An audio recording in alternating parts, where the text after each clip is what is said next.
Olá, tudo bem? A partir de agora começa mais um Universiência, um programa feito por TVs e instituições públicas de ensino superior nordestinas. Aqui a gente mostra a importância das produções científicas do Nordeste e como elas têm transformado a vida das pessoas. Vamos ver agora quais pesquisas iremos conhecer. Um fóssil de 142 milhões de anos foi encontrado em Sergipe e colocou o estado no mapa dos dinossauros do Brasil. A descoberta foi feita por cientistas da Universidade Federal de Sergipe.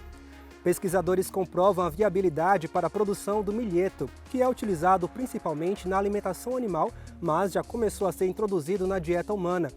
Estudos desenvolvidos por historiadores do Centro de Ensino Superior do Seridó, da Universidade Federal do Rio Grande do Norte, mostram a presença de duas nações indígenas que participaram da colonização dos sertões e ribeiras das capitanias do Norte. E ainda, pesquisadores da Universidade Federal da Bahia realizaram uma análise retrospectiva sobre os indivíduos que testaram positivo para a Covid-19 no município de Vitória da Conquista, no interior da Bahia. Tudo isso você confere a partir de agora no Universiência.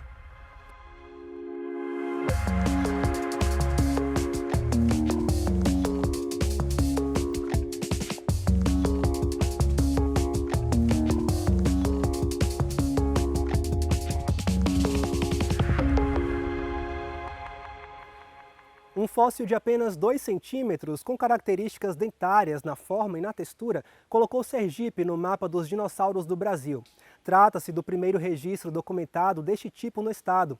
A descoberta do vestígio de aproximadamente 142 milhões de anos foi feita por cientistas da Universidade Federal de Sergipe.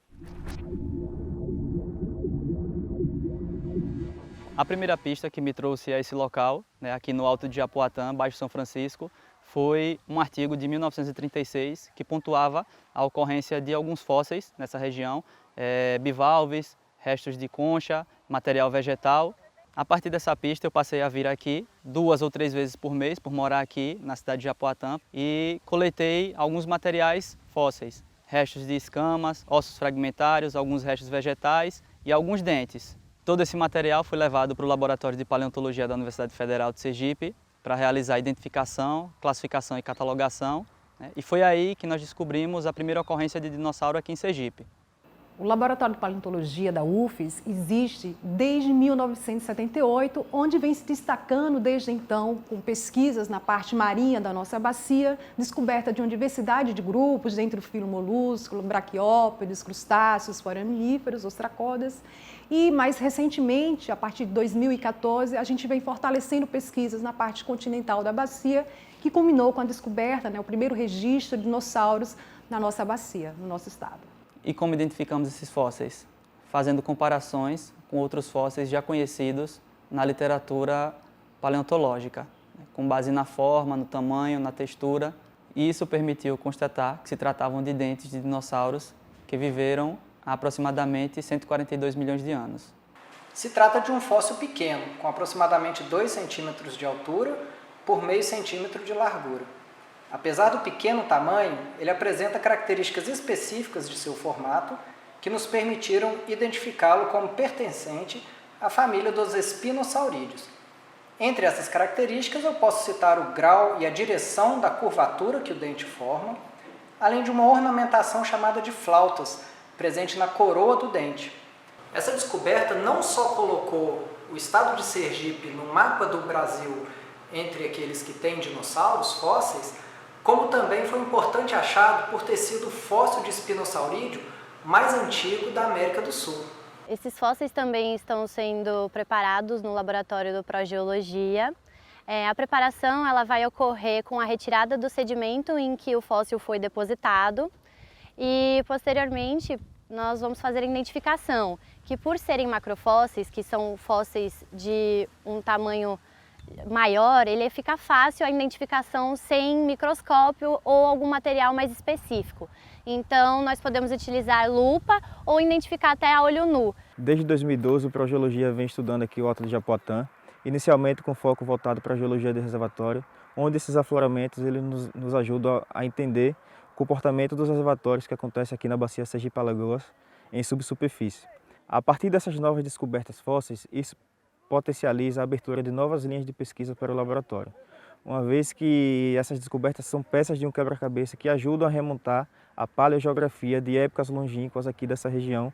Os estudos que estão sendo realizados estão sendo desenvolvidos em duas áreas, a paleontologia de vertebrados e a paleogeografia, que é a reconstrução dos ambientes geológicos daquela época. No momento que nós entendermos as duas relações, nós vamos compreender qual a rota que esses animais estavam seguindo em termos de migração, porque essas mesmas espécies são encontradas na Europa, na África, Egito, Marrocos e centro da África, em Sergipe agora, no Ceará e no Maranhão. E se nós compararmos as idades relativas dos achados, em termos das camadas que foram datadas, nós temos aí uma migração ao longo do tempo em diferentes estratos geológicos. Com isso, o objetivo é desenvolver novas pesquisas com um foco nos dinossauros de Sergipe. Isso pretende ser levado para as escolas do município de Japoatã, ser levado para aproveitamento em termos de desenvolvimento turístico, desenvolvimento cultural, de entender o passado. No próximo bloco, vamos conhecer uma análise retrospectiva sobre os indivíduos que testaram positivo para a Covid-19, a fim de identificar os fatores que levaram os pacientes a óbito. A gente volta já já.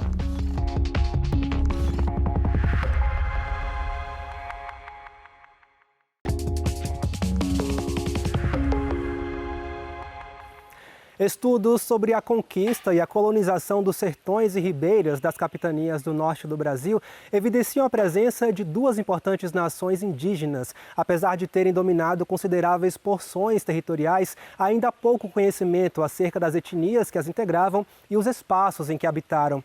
Sobre esse assunto, vamos conhecer um pouco mais com os historiadores do Centro de Ensino Superior do Seridó, o SERES, da Universidade Federal do Rio Grande do Norte.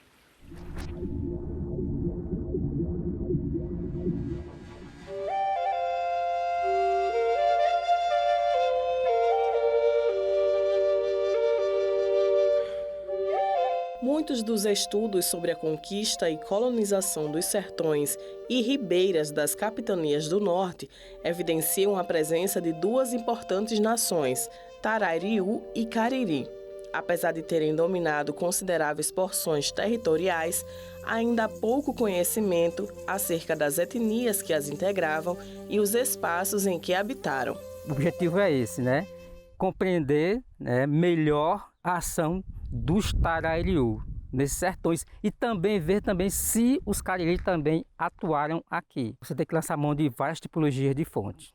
Eu vou elencar três, que eu estou trabalhando metodologicamente. Primeira são as cartografias coloniais, os mapas, que trazem, ou seja, embora, digamos assim, não muito preciso, as localizações não muito precisas, as localizações desses nativos.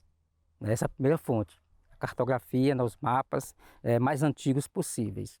Esse é o primeiro tipo de fonte. O segundo tipo de fonte é o documento do Arquivo Histórico Ultramarino, os manuscritos do século XVII e XVIII. Também traz registro, embora diminuto, porque as informações que nós temos desses nativos são filtros, são filtradas, são os colonos, os conquistadores que escrevem sobre suas atitudes, as suas alianças, seus ataques às vilas, etc., aqui a Casa Forte. O terceiro tipo de fonte que eu estou trabalhando são os vestígios arqueológicos. As pesquisas científicas realizadas por professores do Departamento de História da Universidade Federal do Rio Grande do Norte, campus Caicó, estão possibilitando compreender de que forma a ocupação dos indígenas refletiu na composição da região Seridó-Potiguar. Durante muito tempo, os estudos feitos por historiadores falaram ou deram certas versões do processo de ocupação dos sertões, do que hoje chamamos de Seridó, como sendo quase que exclusivamente pautados na presença de pessoas brancas, ou portuguesas, ou filhas de pessoas de Portugal. Entre os anos 1990 e 2000, nós temos uma mudança na produção do conhecimento histórico feita no âmbito do Rio Grande do Norte. A população indígena, embora tenha sido, uma grande parte dela, alvo de uma política genocida do Estado português, da coroa portuguesa, durante a Guerra dos Bárbaros, uma outra parcela dessa população também sobreviveu. os documentos da Paróquia de Santana de Caicó, bem como os documentos da Justiça Pública do Seridó, demonstram que diversas pessoas que foram chamadas de os homens de índios, genericamente, e as mulheres de índias, ou alguns chamados de nação tapuia, entre aspas, estiveram presentes no processo de ocupação e de colonização do Seridó. Sendo algumas dessas pessoas moradores e moradoras agregados às fazendas de criação de gado, outras pessoas, dentre esses indígenas, conseguiram atuar junto à própria máquina burocrática que foi se desenhando. Pelas informações que a gente vem rastreando, muito provavelmente deveriam viver e conviver junto com a população de pessoas escravizadas. Então, para chegar ao ponto de que as pesquisas têm demonstrado, evidentemente, que houve sim uma presença, uma sobrevivência da população indígena, em termos de minuta, mas houve essa sobrevivência e, em grande parte, muitos dos filhos, pelo que eu venho conseguindo rastrear nas pesquisas mais recentes, muitos dos filhos dos índios e de índias, a Igreja Católica não denominou mais de índios, mas sim de pardos e pardas, colocando para a gente um novo desafio, que é rastrear os descendentes desses indígenas, né, e tentar verificar como os descendentes deles, nos dias atuais, conseguem, através dessa pesquisa histórica, da montagem das árvores genealógicas, reconhecer-se enquanto descendentes de um índio, né? Embora seus ancestrais tenham sido chamados de pardos ou pardas. A Guerra dos Bárbaros, como é chamada esse movimento de resistência indígena à interiorização, ela vai se iniciar na Bahia, exatamente com um levante das populações Cariri. Então, nos documentos, em alguns momentos, esse levante dos indígenas vão ser chamados de Confederação dos Cariri, como se os índios tivessem se unido e essa união se desse a partir de uma liderança cariri.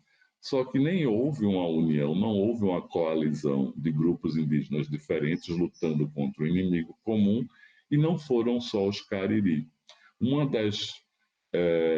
dos elementos que permite a gente separar os cariri dos tarairiú é exatamente a organização social desses grupos, né? Os cariri são grupos sedentários que vivem em aldeias fixas e que são produtores de alimentos vegetais, ou seja, são agricultores, enquanto que os tarairiú são populações caçador-coletoras, ou seja, são populações nômades que não têm o hábito de realizar o plantio. Então, nós temos no litoral os povos tupi, representados aqui no Rio Grande do Norte pelos potiguara, e nós vamos ter no interior os tarairiú, que foram então descritos como populações tapuia, né? Populações que não falavam a língua tupi. E os estudos desses povos nativos ajudam a entender a nossa sociedade atual. A contribuição das populações indígenas na formação do Seridó, ele se dá exatamente nesse contingente genético. Gerações de pessoas que habitam em municípios do Seridó têm sim uma presença indígena muito forte nas suas árvores genealógicas.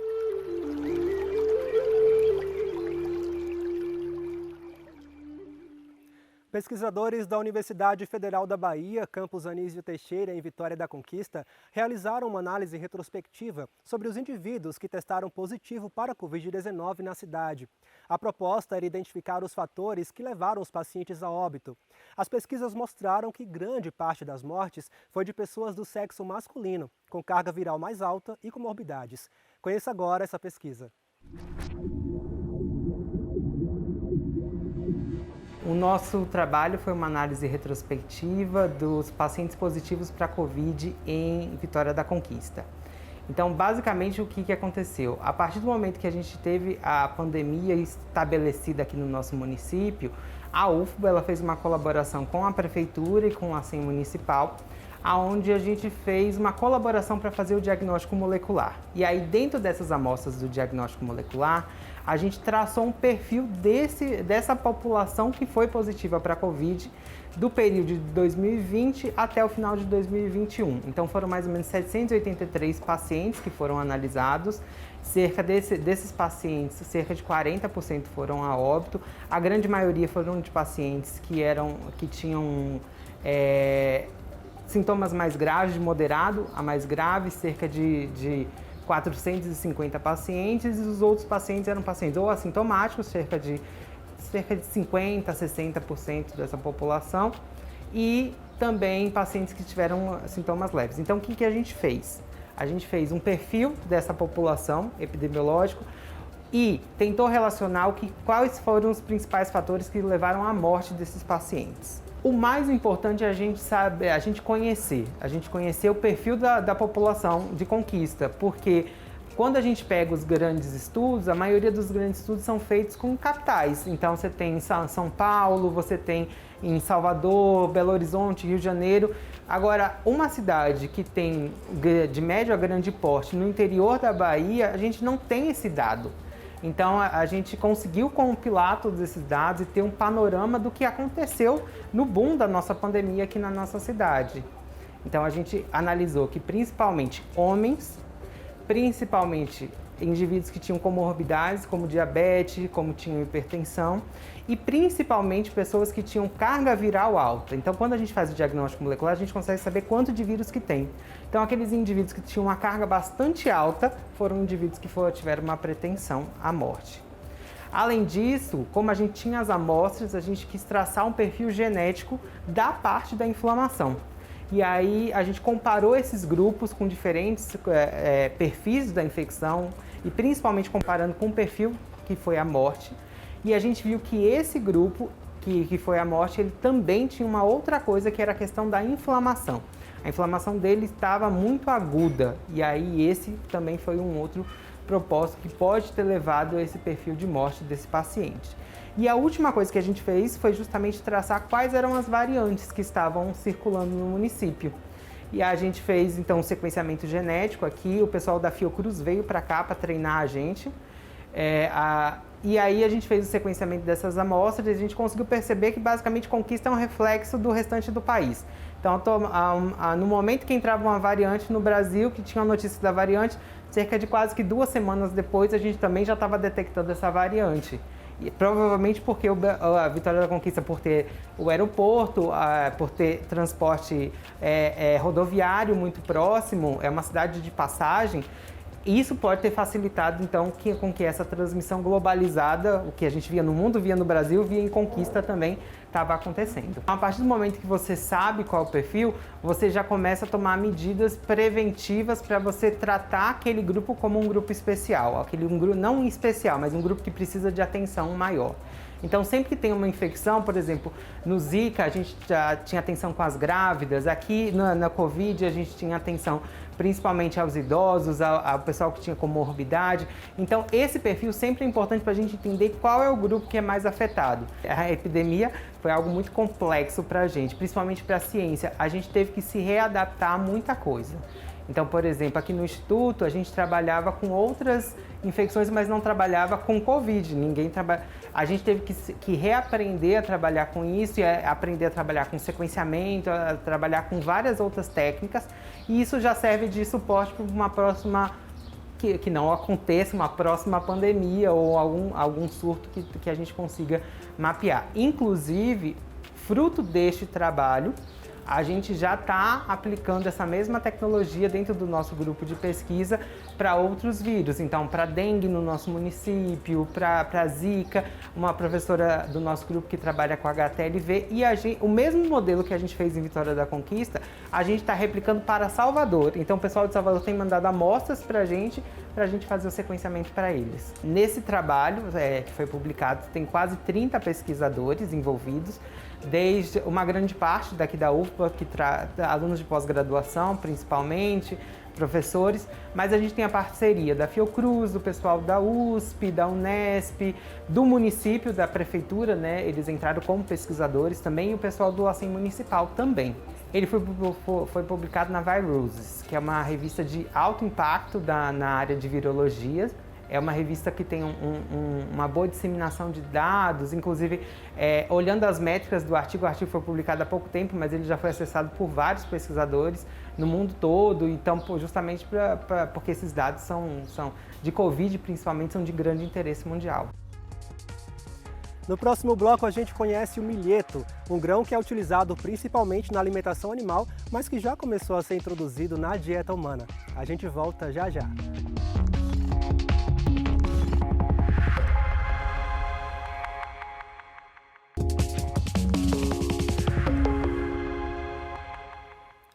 Na Universidade Federal Rural do Semiárido, em Mossoró, no Rio Grande do Norte, pesquisadores comprovam a viabilidade para a produção do milheto. A cultura, que ainda é pouco conhecida na região Nordeste, apresentou grande potencial produtivo. O milheto é usado principalmente na alimentação animal, mas já começou a ser introduzido na dieta humana.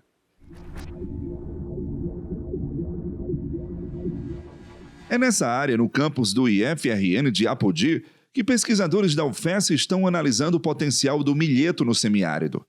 Essa cultura foi introduzida no Brasil a partir do Rio Grande do Sul e está sendo experimentada no Nordeste com sementes produzidas no Mato Grosso. Aí você deve se perguntar, mas para que serve o milheto e onde ele é usado? Uma é a produção da própria massa, né, para fazer silagem, ou fazer pastagem direto para os animais comer diretamente, pastar diretamente no campo, ou para a produção de grãos. Porque, inclusive, o grão do milheto ele é um grão com melhor qualidade do que o próprio grão de sorgo e de milho. Foi com esse potencial que o estudante de doutorado da UFES, Flávio Sarmento, iniciou suas pesquisas com o milheto. Ele conta que o objetivo do experimento é verificar a marcha de absorção de nutrientes da cultura em épocas diferentes do ano no semiárido. Em 2022, o pesquisador analisou o desenvolvimento do milheto dos tipos forrageiro e granífero na época da seca no sertão. E os resultados foram bem interessantes. A gente obteve uma produtividade potencial para o milheto forrageiro, a variedade ANM07, uma produtividade potencial de 70,48 toneladas de matéria verde por hectare. Já para o milheto granífero, que cultiva a ANM05, a gente obteve uma produtividade potencial de 6 toneladas por hectare de grãos. Isso é um excelente resultado. Segundo o pesquisador, a marcha da absorção dos nutrientes vai orientando as quantidades de adubação e fertirrigação na lavoura. Com os resultados do período da estiagem, o foco agora é ver como se comporta o desenvolvimento do milheto na época de chuva no semiárido. Espera que para o período de chuvas seja uma cultura muito interessante, porque ela tem um ciclo ainda mais curto do que o sorgo, e ela tem tolerância a estresse hídrico semelhante. Então significa dizer o quê? Que períodos chuvosos com 400, 500 milímetros, com certeza vai ser possível já produzir forragem a partir do milheto. De forma prática, essa pesquisa pretende apresentar alternativas viáveis para o alimento do rebanho na região. Em termos de produtividade de matéria verde para alimentação animal, e também uma alternativa extremamente interessante para a produção de grãos, né, que na região de Apodi também já são utilizados para alimentação animal, como, por exemplo, a alimentação de pássaros, e também esse milheto na região de Apodi, na região da Chapada do Apodi, tem sido utilizado para a produção de cerveja, né? Para Francismar, que acompanha o trabalho do aluno do doutorado, o milheto tem um potencial econômico melhor se comparado à cultura do sorgo, por exemplo, que já é bem conhecido na região. Devido às suas qualidades nutricionais, ela tem potencial de ter um valor agregado, inclusive, bem maior. As pesquisas devem trazer novos resultados nos próximos meses, para mostrar, quem sabe, que a cerveja pode ganhar um sabor a mais a partir do milheto produzido na nossa terra. O Universiência de hoje fica por aqui. No próximo programa, traremos mais pesquisas inovadoras para que você possa conhecer o que tem sido produzido nas instituições públicas de ensino superior nordestinas. Caso tenha alguma dúvida, envie um e-mail para universiencia@uesb.edu.br que a gente te responde em um próximo programa. Obrigado pela companhia e até mais.